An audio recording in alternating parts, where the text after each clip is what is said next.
time for the Girls Kickeys Awards, as we are joined again by Chris Black and Danny Fisher for this special edition of Sidekicks. And let's talk about the Girls Player of the Year. We'll begin, Danny, with the nominees for this year. Okay, another competitive year on the girls' side, which was great to see.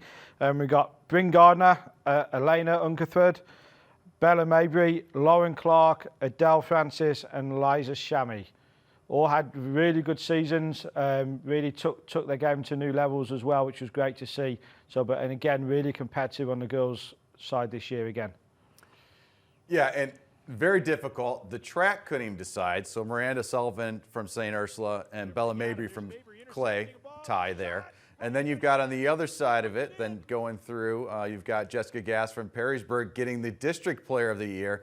So there's a lot of pushes over there on where the ties are going to go in the senior class, mostly laden seniors, not all.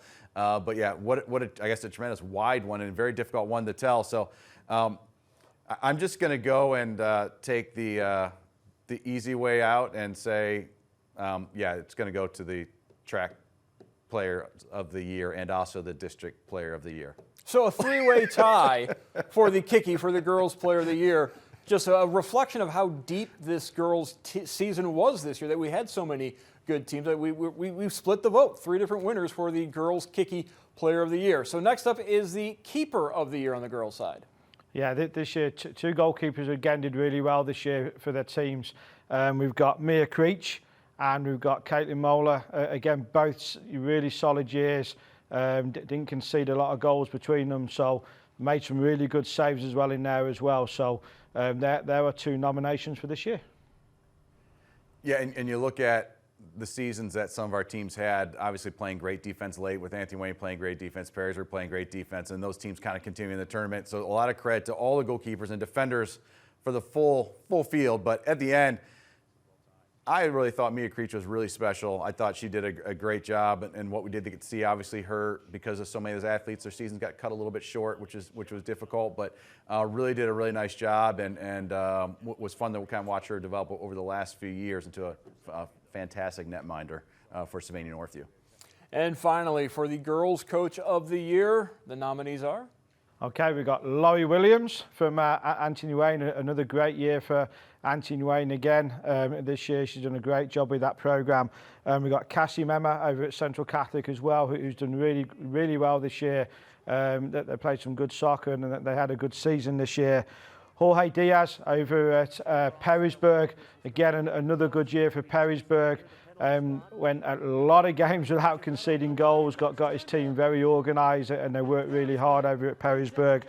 We've got Coach Duck at Clay, another solid year, won their conference again, you know, looked good again, really came into it, the sort of the last few games as well of the season, so again looked very organised. So there are nominations for Coach of the Year on the girls' side.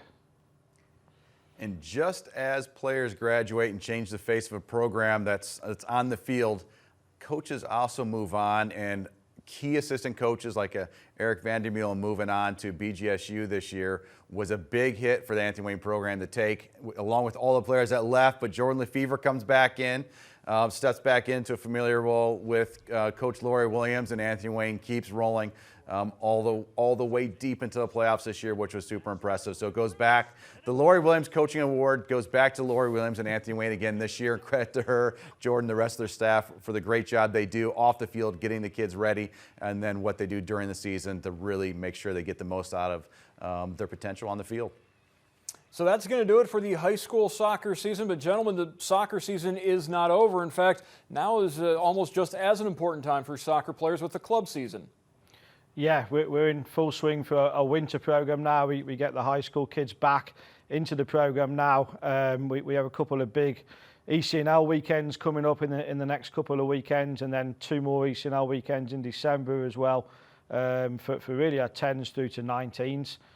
So yeah, it's just as important now for them in the winter to continue to get touches on the ball, but equally we get to that point where they need a bit of a rest as well over the holiday period as well. All right, I want to thank our coach in black, Chris Black in the tuxedo. And Danny, are we going to call him Danny Switzerland this week, or is it just Danny Fisher? We're going to thank you, gentlemen, all season long for joining us. helping us to break down the soccer scene in Northwest Ohio.